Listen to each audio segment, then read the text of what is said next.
Hello, আসসালামু আলাইকুম। কেমন আছেন আপনারা সবাই? আমি অনেক ভালো আছি। আজকে নিয়ে আসলাম কাঁঠালের ডেউয়া ফলের রেসিপি। এটা দেখতে কাঁঠালের মতন কিন্তু ভিতরে ডেউয়া ফলের মতন। এই ফলটা হচ্ছে টক এবং মিষ্টি। এটা খেতে অসাধারণ লাগে।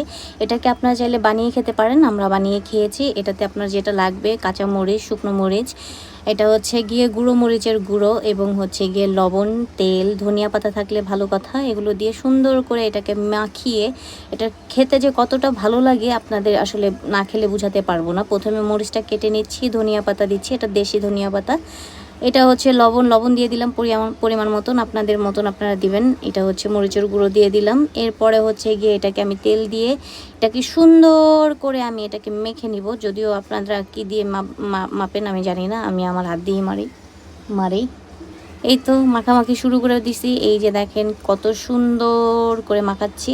মাখাতে মাখাতে একদম দেখেন কেমন এটার থেকে একটি রসালো জিনিস বেরোচ্ছে। এটা হচ্ছে খেতে অনেক ভালো লাগে।